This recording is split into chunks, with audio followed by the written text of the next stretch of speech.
On today's episode of the Driven Mad podcast, it's a Belgian Grand Prix roundup. We have Alpine's massive shakeup, what we thought of Lewis Hamilton's penalty and Piastri's crash, wet weather racing, what is the point? That's the question today on the Driven Mad podcast, coming up right now.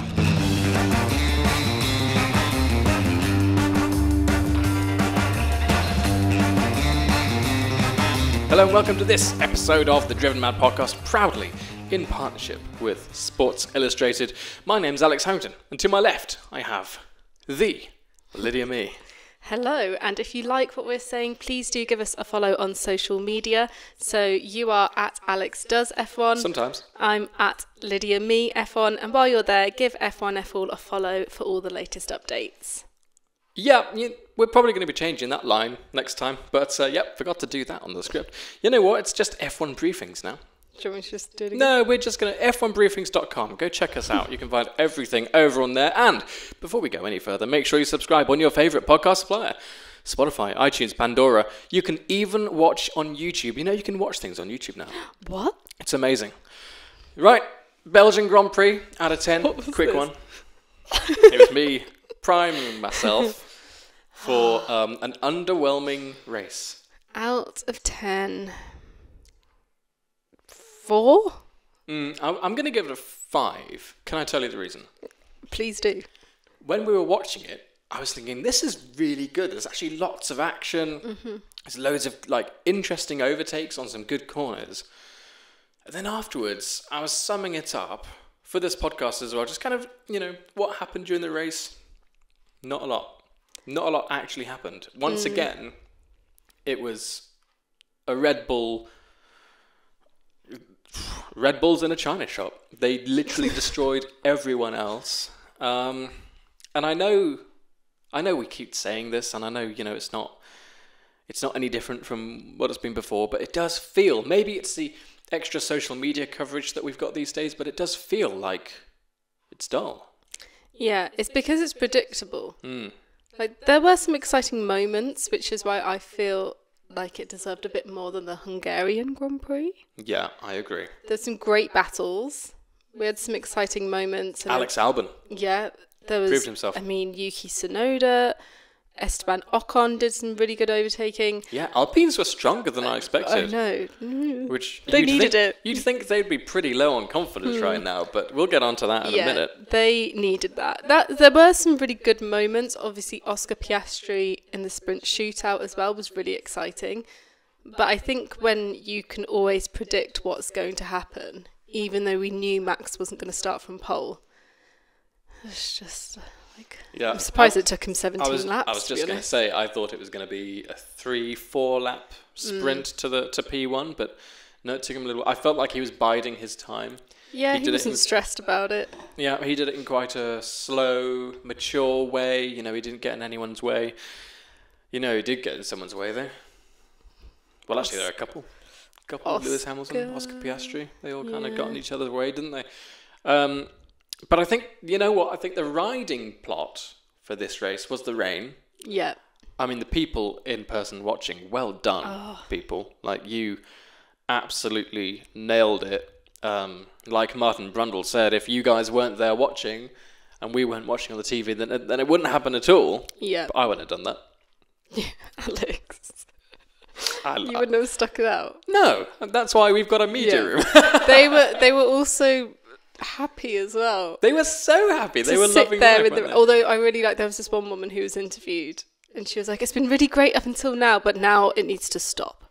I was I understand. Was really happy, and suddenly her eyes glowed red. She wants to I've paid so much money to be here. Yeah, I will enjoy the rain. I can appreciate that. Yeah. But Oscar Piastri, I think, McLaren had a really difficult race on the Sunday, but Oscar really showed what he's about. Oh, yeah. Leading up to that moment, I felt so bad for him. Oh, me too. Turn 1. Yeah. Whoever's fault that was, I know we're going to talk about it, but I just felt so bad for him for his race to be over that quickly when he put in such a good lap in the sprint shootout. Mm-hmm. Oh, yeah, amazing. It was so good. 0.011 seconds behind Verstappen. Yeah.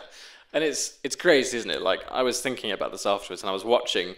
There's this amazing Twitter account, or X account. Sorry, Twitter's changed its name. Oh yeah, Thanks, I was like, Elon. what are you talking about? Thanks, Elon. I'm really confused. I'm even more confused than usual now. Formula Addicts. They do this amazing visualization where they obviously collect all the data, and then afterwards they plot the cars on the track at the same time, like, you know, qualifying times or whatever. And it's ridiculous how close they are. You know, it's not like they're following one another. That's what always completely, like, surprises me. They're not following one another, completely separate times, and yet they are so reliably close to the point where the fastest lap was literally 1,000th apart. It's crazy. It's insane. But you know, McLaren wasn't involved in the breaking of the. Well, it's becoming a tradition now, isn't it? The breaking of the trophy. It's a strange tradition. I'm sure everyone from Red Bull was thankful that Norris wasn't on the podium. He got so much hate. Which is really sad. But yeah, so you think, well, first of all, they showed the trophies beforehand. Keep talking. And I'll just talk to myself. They showed the trophies beforehand, and you think, oh, that's a lot more robust than the Hungarian Grand Prix trophy. Yeah, it's it looked fine. Thick, didn't it? It's going to be safe, nothing to worry about. Didn't look ceramic. No. The podium celebrations happen, everything's fine, everyone's having a good time, champagne's flying, the trophies are safe, people start going home, everyone thinks it's fine, and then Red Bull do their group photo at the end. They go and do the celebration. They go and celebrate. How dare they celebrate? It's incredibly rude. They must be getting bored of celebrations now anyway. What are they doing? Yeah, that's actually really... When does it become boring? Because I mean, I imagine they're not bored of it, but well, imagine being like, I've really got to go sharpish today. Can you not win? Because I can't stick around for these commitments you have me wrapped up in. All the extra social media coverage. Oh God, it's so tough. Yeah. It's so hard to be me. Yeah. The awkward thing is that they can't get a raise, can they? Because the cost cap. It's not like they can be like, you know what, we've had, 12 wins in a row? 13 wins in a row now, team, including last year. That's correct, isn't it? I am correct. That is correct. Yes, you good. are right. That's been a long day. I mean, wouldn't you be going, you know what, Chris, Mr. Christian, Big C, I've got a bit of a, my mortgage is going up, interest rates are going up. Can I get just a small raise? No, can't.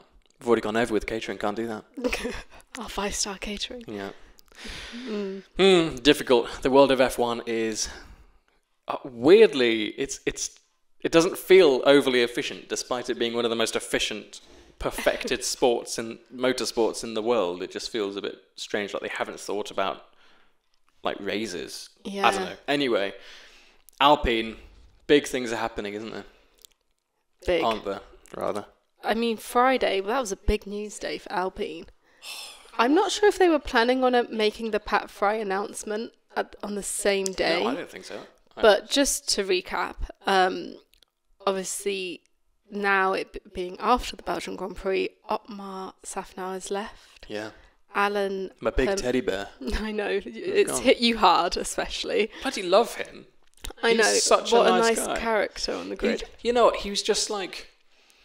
I mean, he came across very well in Drive to Survive because he just comes across as this like warm, like an old kind of grandpa. You know what I mean? Like he's the kind of you'd call him Papa, and he'd like give you a Milky Bar on the way in the house, and he'd be like, come and have a Magnum. I feel like that is to those Americans, a Magnum is not a gun; it's an ice cream. And I just feel like he's a really lovely, warm, soft someone teddy who'd bear. hand a gun to you on your way in. No, he wouldn't do that. No, I don't think can't he'd see do that that happening. So it's just a shame because he's just like such a nice guy. I know. And sorry, carry on. That's okay. I was only in the middle of my sentence, so don't worry about it. It's only one sentence.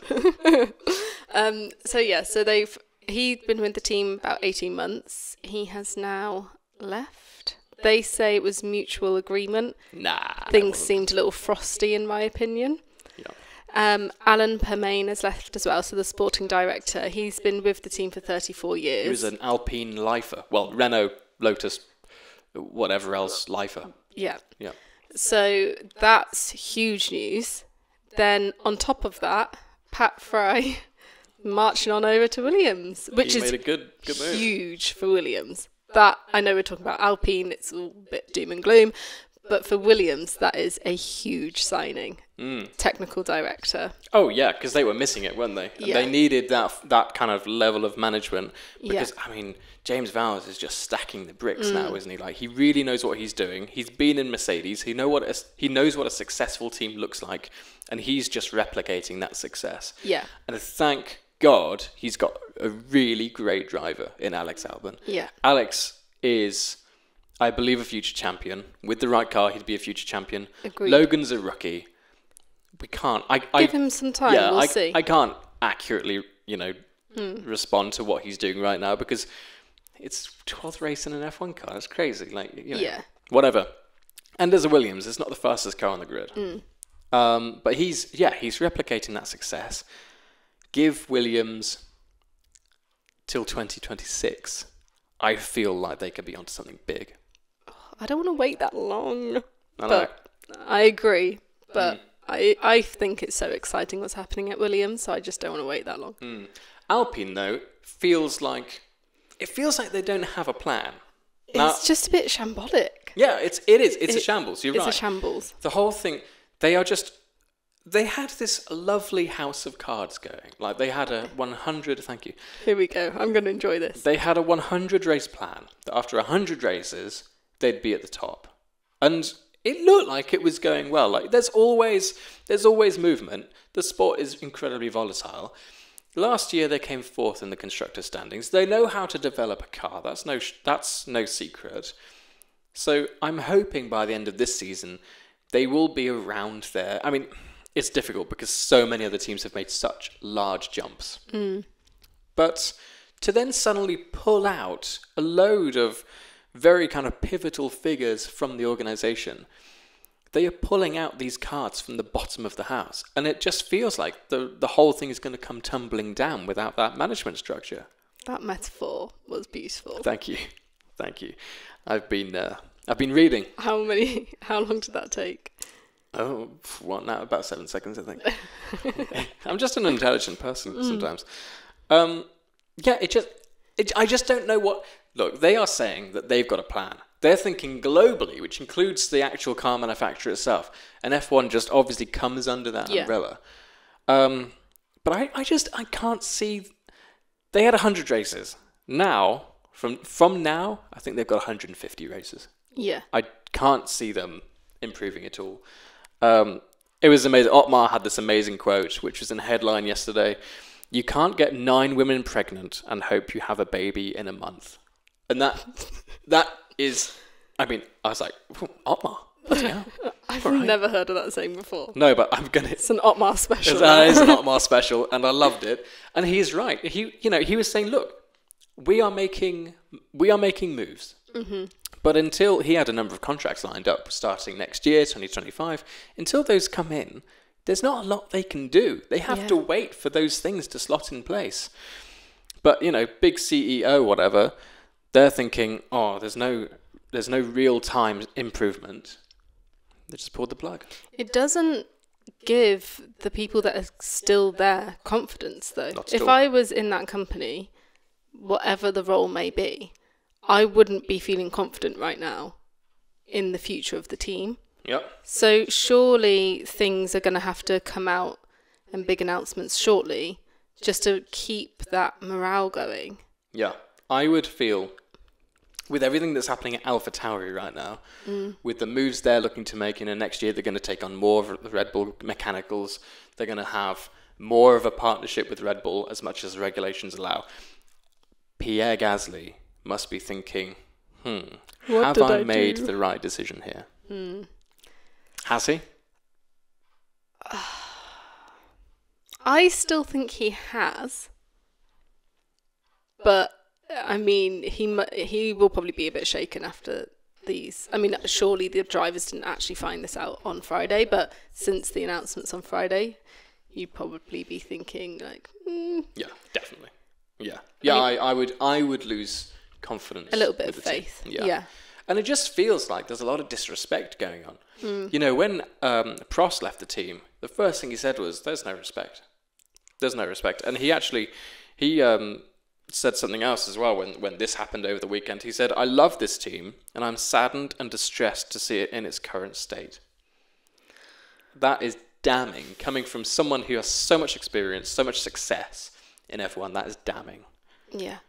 I mean, there are rumours as well, I don't know if you saw, of Otmar returning to Aston Martin.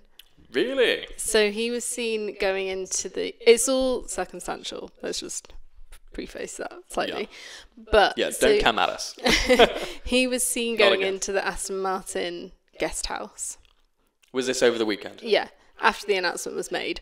Yeah. Then he was asked about it, and he just remained really coy. He was just like, "I will not comment on this."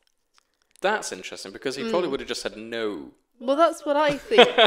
But then I'm thinking, is that a bit Daily Mail? The thing is, yeah, maybe a bit Daily Mail. The thing is as well, is that, sorry, my microphone's badly weighted. I think even if it is a no, he's just increased his value, hasn't he? Yeah. And, you know, whether he's going to Aston Martin, if people think he's going to Aston Martin, Exactly. a constructor that is mostly on the up and up, then he's just put a larger price tag on his foot. So, well done, Otmar. I hope he comes back. Come on. Yeah, I hope he does come back to F1, because he is pivotal in himself. You know, I didn't realise he was the guy that started the software company behind the F1 timing app. I know. That's ridiculous. It's crazy. You know, he looks like he texts using two fingers. You know what I mean? I feel like you're being really backhanded. No, he just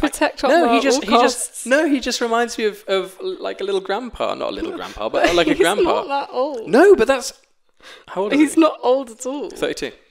But like he looks exactly like that, and it blindsided me, because he knows what he's doing. He really knows what he's doing. He's got his finger on the pulse at all times. I just can't believe Alpine has done this. I know. I can't believe you've done this.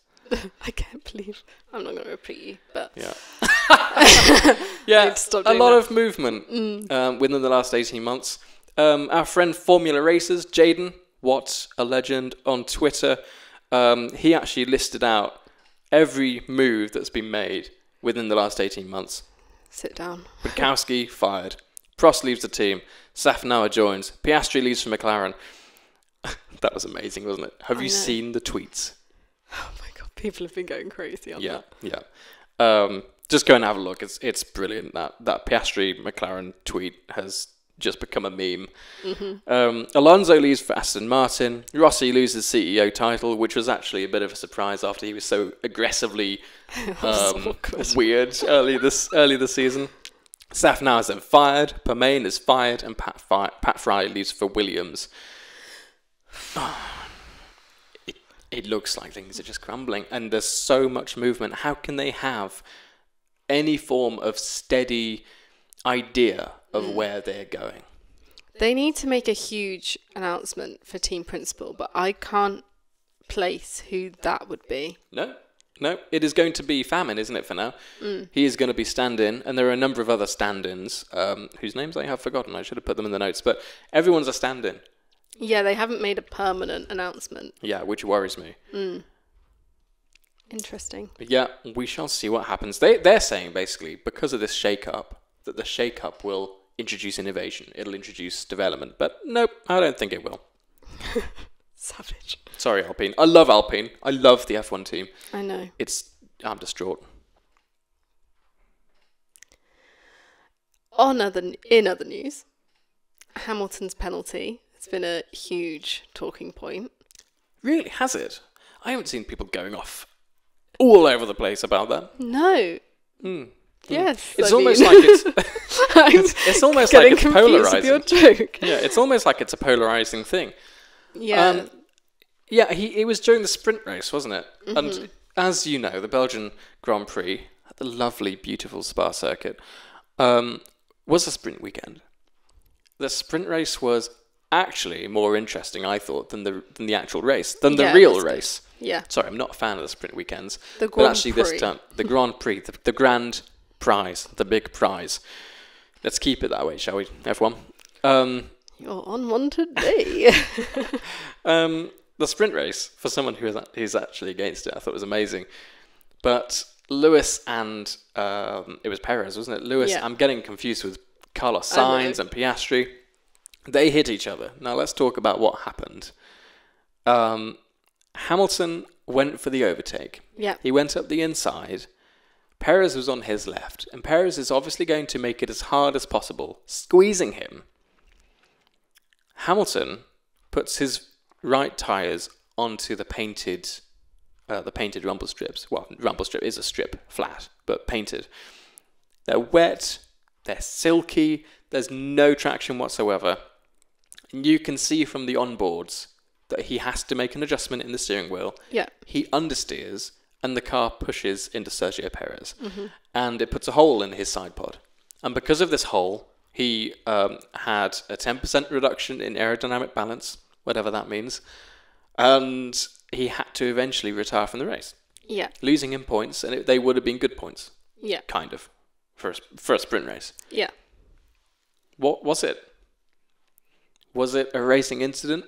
Was it punishable by death? Whoa. He got a 5-second penalty Yeah. and 2 points on his license. Yeah.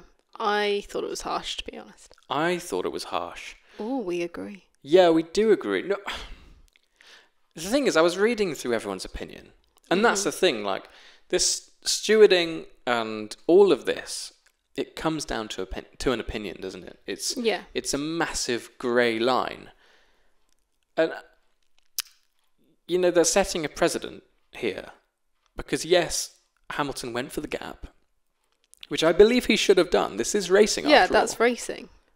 And it was wet, so you've got to give some leeway there. Perez did have space on the left. Whether it's within his right to actually use it, I don't think he should be forced to use it. But Hamilton was more than half a car width up beside him. I feel like it was a racing incident. Yeah. I think if you are going to be penalised for making a move like that, you are only going to get overtakes from DRS. Yeah. If you're not going for a gap when you see one, yes, I'm basically Ayrton Senna, then you're not racing. Yeah. You need to, they're all competitive drivers. They need to have the eye to see an opportunity and go for it. And if it doesn't quite pay off, I mean, you can't ram into the side of someone. Yeah. That's different. But Unless you're in Formula E. Because was it the very same weekend? Pretty much the same thing happened in Formula E, but it was not like that. Like it was forceful ramming. Both cars. Well, the receiver was span out. I don't know what damage. I didn't look into it too far, but that was bad. Yeah. Racing incident. Is the problem as well is that each incident is kind of judged individually, which is fair to a degree. But when you then compare the same weekend, just a day later, a similar sort of thing happens with Carlos Sainz and Oscar Piastri, and that is no further investigation, racing incident. So there's too many discrepancies. It doesn't look, to a fan who's just watching at home, it doesn't look very fair. Yeah. I think you're right. I think what needs to happen is a fan should be able to, a general fan who's just simply interested in the sport and watches it, they should be able to tell what will happen. And the stewards just put a check mark next to that. They just tick it. At the moment we're guessing. And I won't say it changes between drivers because there's no real evidence. No. I don't think there's any real evidence. I think almost every driver has gotten away with things they shouldn't have. But it seemed harsh. Martin Brundle, he said, I thought it was a racing incident. I thought the penalty was harsh. I'll stand by that. Lewis had claimed the corner, and I agree, he was far enough up beside him. There was an error in the corner before by Perez. Hamilton was on the inside. Yes, the car did understeer a little bit. What is racing? And this is the focus I want to bring here. He says, what is racing? If that's not racing, and therefore a racing incident, then I don't know. And that's exactly what you said. Yeah. If they are not allowed to race, if they're not allowed to go for a gap, like Senna once said, we're just going to have these races plagued by DRS overtakes. Yeah. And they are boring. That's the thing, you don't get... If you're only going off DRS overtakes, you're not going to get all these exciting on-track battles. It just doesn't work from an entertainment point of view. It doesn't come across the same way, because you can see, oh, they're within DRS range. They're probably going to get him in a lap or so. That's great, exciting, whatever, but the person in front, there's not really anything they can do about it. Yeah. Whereas if you've got these proper battles where you're thinking, oh, that was a ballsy move, it's so much more exciting. Yeah. And there's got to be risk. Yeah. Racing is about risk. That's literally why a lot of these drivers do it, because they love the risk and the adrenaline run they get from that. When you're not risking it, then you're just not racing, are you? You're just going around waiting for the green light to shine and clicking a DRS button, and then Max Verstappen overtakes you. That's not racing. That's slot cars. Yeah. And I feel like the FIA and the stewards, they need to be passionate about the racing. It almost feels like there's too much kind of... I don't want to say safety, because obviously safety is hugely important. Yeah. But there is too much hard hat wearing. That's how I'm going to put it. It's when you go somewhere, you must wear a hard hat. Yeah, because that's going to help. This whole thing just feels like it's getting too modern for its own good. That's how I feel, at least. And I just think it's ruining the sport.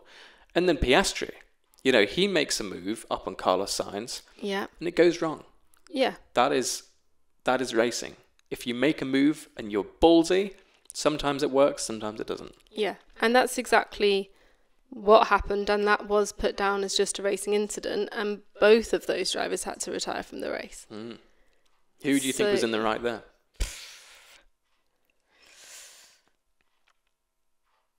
I don't know. I still think it was just a racing incident. Yeah, me too. Because I don't blame Piastri for seeing a gap and going for it. Yeah. It was a risky move on his part, because I could very easily see how something like that could happen. And then obviously Carlos locked up. Yeah. And that he had nowhere else to go. I mean, he was very far over to the right of the track, wasn't he? He could have potentially gone left a bit. Only marginally, though. Yeah, and the other thing to remember is as well, it's a split second this happens. Oh yeah. And it's the start of the race. This was anyway. Their hearts are pumping. There's adrenaline going. They can't think on their feet to that extent. Yeah. So yeah, hence racing incident. Yeah. It's just part of the fun, isn't it? It sure is. But let us know in the comments what you thought. Do you think Oscar Piastri was in the right? And do you think Lewis Hamilton was wrong to get a penalty? And points. Racing, yeah. Crazy. On his racing license. Yeah. It's just... There's been worse moves. Yeah, George Russell and Max Verstappen at Azerbaijan. Yeah. Well, that's what people are saying as well. Yeah. It just... there's so many comparisons that you can draw. Yeah. No, it's madness. But, yeah, we could talk about it all day. We could talk about it all day. You know what? It's just stopped raining. Didn't do that until Sunday in the Belgian Grand Prix. Did you like that? The little change in subject there. Every week you surprise me with your new segues. Thank you. Thank you. You're welcome. Yeah. All the sessions, apart from the Grand Prix of the Sunday, they were covered in rain. Yeah. And it was bad rain, to the point where a lot of the sessions were pushed back for the rain to be cleared off the circuit. But the question I had was, when the Grand Prix started late, all the cars pitted immediately. Well, half the cars pitted immediately for intermediates. and the other half pitted on lap 2 for intermediates. Yeah, from in wet. the sprint race. No, was that the sprint race? Yeah. The sprint race. Okay, then. That's what my memory's like. The sprint race. So, where do the wet tyres come into this? When do we use wet tyres? Is it too dangerous for wet tyres? And if so, why do we have wet tyres?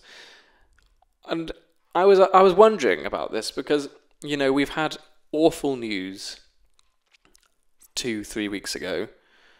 We've had a really sad moment from Spa, and that was down to wet weather conditions.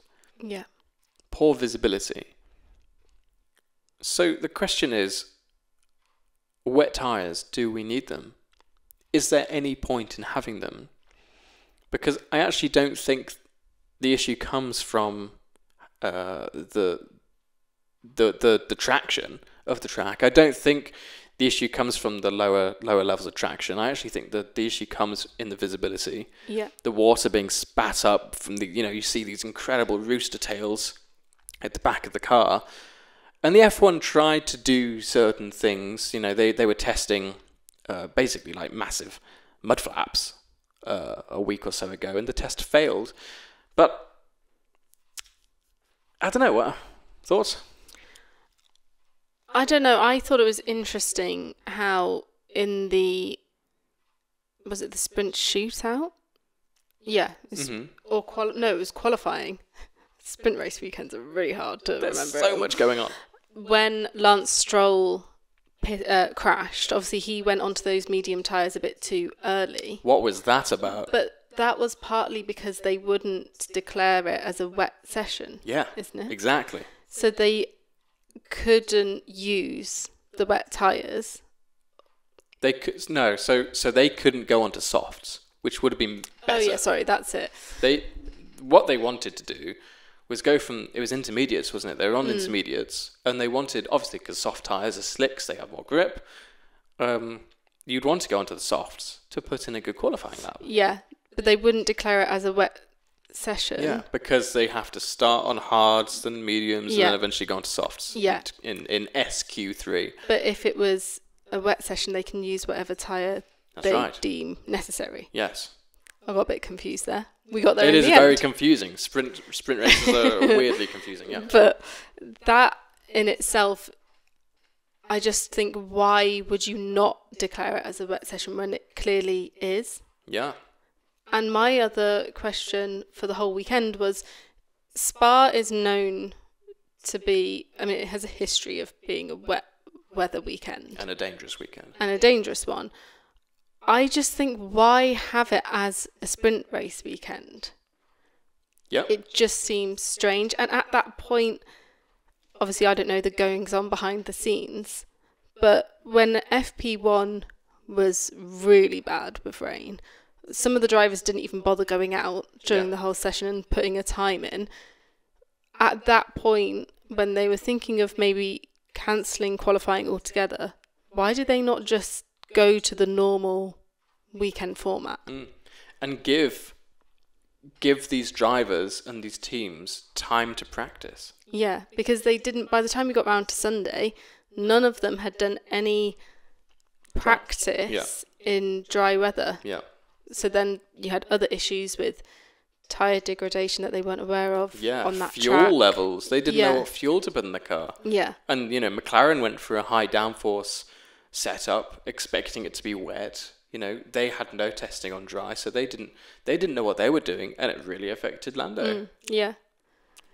The question I had from that is, when they didn't declare it a wet track, are they doing that to give it a level of entertainment? Because obviously, the reason why they did that was so you had to go onto the right tyres for that part of qualifying or shootout, whatever you want to call it. Is that not increasing the danger of the track? Yeah.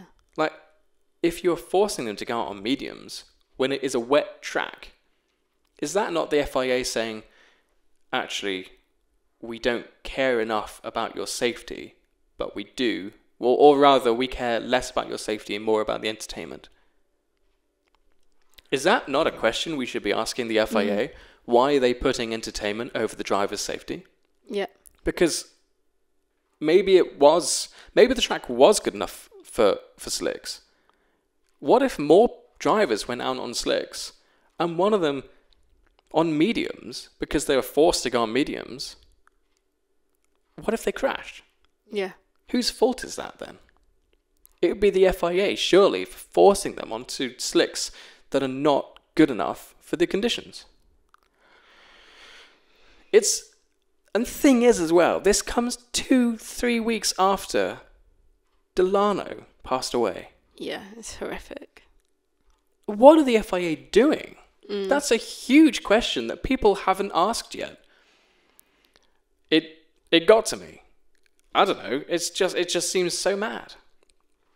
But anyway, fortunately, it was Stroll that went off, wasn't it? Fortunately, he wasn't hurt. It was only a kiss of a barrier. Yeah.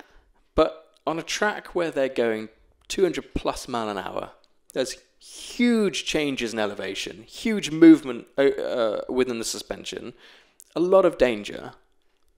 What are they doing? What are they doing? And no one's picked up on this. I haven't seen anyone write about it. No, me neither. It's crazy. So, yeah, I think a lot of things come down to the FIA not doing their job properly. All of this whole podcast, and sorry, it's actually it's coming to an end on a bit of a sour note. It is a bit, yeah. This whole podcast has been about the FIA getting things wrong.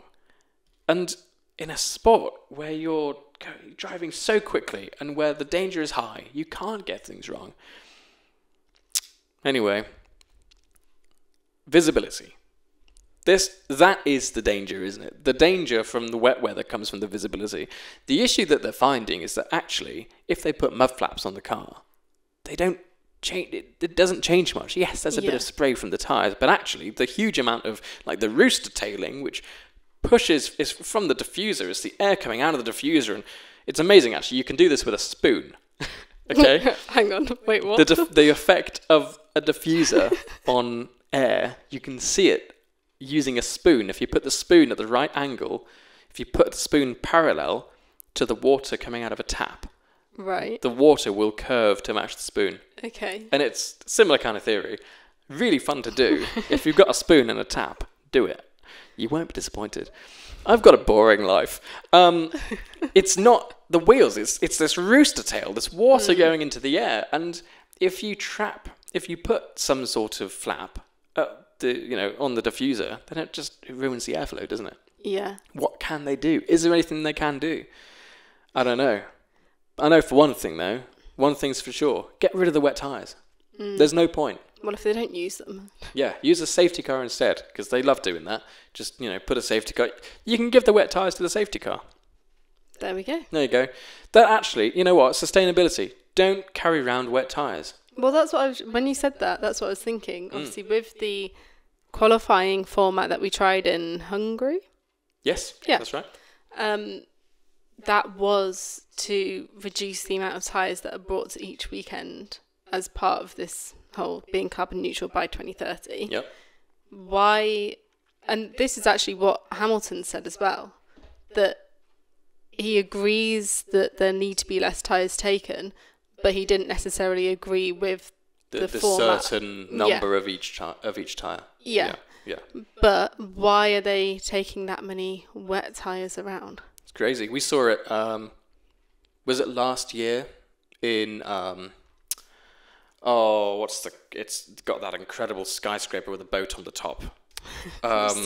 Singapore, thank you. We saw it in Singapore. It was chucking it down. But they waited until the track was ready for intermediates and not wets. Yeah. Same with Japan, isn't it? Last year? Oh, I can't remember that far back. Potentially. It was, I think. I trust you. It was let's say I don't trust myself anymore. Yeah, it's been such a long weekend. It's been a long weekend. I don't know. The FIA need to sort the and F1. It's down to it's not just the FIA. They need to sort their shit out basically. Yeah. And on that dry note, on that dry note, we're probably going to bring this to an end. Is there anything else you have to say, Lydia May? I don't think so. I mean, I just don't know what I'm going to do for myself over the next few weeks. Oh gosh, yeah. I know. We're on holiday now. It's the break. The podcast will keep going. I don't know what we're going to talk about. What silly season that's started. There's going to be lots to talk about. There's going to be rumours of drivers leaving, team principals leaving. What's going to happen to Alpine? We don't know. Development. Oh, there's going to be all sorts. Actually, one thing that I would like to say. I'm really happy for F1 Academy. Yes. Tell me why. So they've got this collaboration with Formula One from 2024, and they are going to be broadcast from the next race. That was the most unenthusiastic. Yeah, sorry, shall we do that again? Ready? Yeah! So their final round of 2023, round 7, is going to be part of the Austin Grand Prix weekend.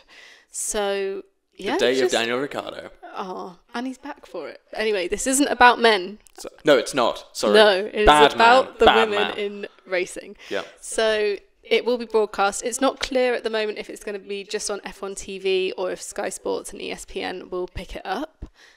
But we shall hopefully find out soon. I hope it's not just on F1 TV. Otherwise, a load of people won't be able to see it. I know, because did you see about the they're stopping. They're stopping. Yeah, F1 TV is stopping people using VPNs. I didn't even know they could see that. I'm not very technically minded. I didn't know either. Yeah, I didn't know that. They're going to be blocking VPNs, and yeah, like you said, I had no idea. Yeah. We use Sky F1, but F1 TV is apparently really good. A lot of people actually prefer it to Sky. And I thought the whole point of this was to allow more people to watch, not just F1, but F1 Academy and everything else. Yep. Why are they blocking people from watching it? I know. It's crazy. The monopoly that Sky F1 or Sky rather has in this country is ridiculous. Oh yeah, it's madness. But I'm very excited for F1 Academy. And me, I'm so excited, and hopefully it will be on Sky, but we will find out soon, I guess. Well, if it is on Sky, we will be making a very conscious decision to watch it. We must watch it. It's so important. Yeah. Even if you don't know any of the girls racing, the women racing rather, it's good for the sport. Yeah. And you will soon. Yes. That's the main thing about them having a broadcast. I know we need to round this up, but oh, you keep going. You enjoy yourself. It's giving the women the platform that they need, and if they don't have that, how are they supposed to gather the fan base and the supporters? There's only so much you can do with social media. Yeah, because I've really been trying to keep up with it, and it's so hard. It's hard, yeah. It's so difficult. There's no information. And I'm a very visual person. Like, if I see the drivers on TV or in person or whatever, then you kind of almost form a relationship. That sounds really I think you actually do, though. I think a little bit. I think everyone does. Like, I think I know Danny Rick. Like, I feel like we're best friends in my mind, but it's, yeah, exactly. And that's just because it's the same thing with characters on TV shows. Yeah, like, you get this a lot. You feel like you know them. Yeah, and then you meet the actor in real life, and they're like, no. And you are. Yeah, and they have no idea what you're talking about. They're not like their character because it's actually, it's the same kind of thing, isn't it? Yeah. So I think it's only a great thing, and we will all learn more. Exciting stuff. I'm really excited. Yes. And you know what? I've heard that the racing is actually really close and good. Oh yeah, I'm really excited. So I'm really excited. Make a point of watching it. Please do this. Yes, you must. Even if it's just once, please do your best to watch it. And on that high, you know what? Yes, this is a high note. Turned it around. It's happy. Way. On this happy high note. Thank you so much for listening to the Driven Mad podcast or watching the Driven Mad podcast. We are on YouTube, as I said. If you are on YouTube, but you drive every once in a while, you can actually listen to us on iTunes, Spotify, iHeartRadio, Google Play, Stitcher Radio, Player FM, and more. If you're listening to us, not watching us, you can go and subscribe on YouTube. Just search for the Driven Mad podcast, and we will be there. Yes, Thank you so much for watching / listening. I've been Alex at Alex Does F1. You have been Lydia Me at Lydia Me F1. She certainly has. Ring the notification bell. See ya. Bye. Oh no. See ya. I can't not do the same thing every time.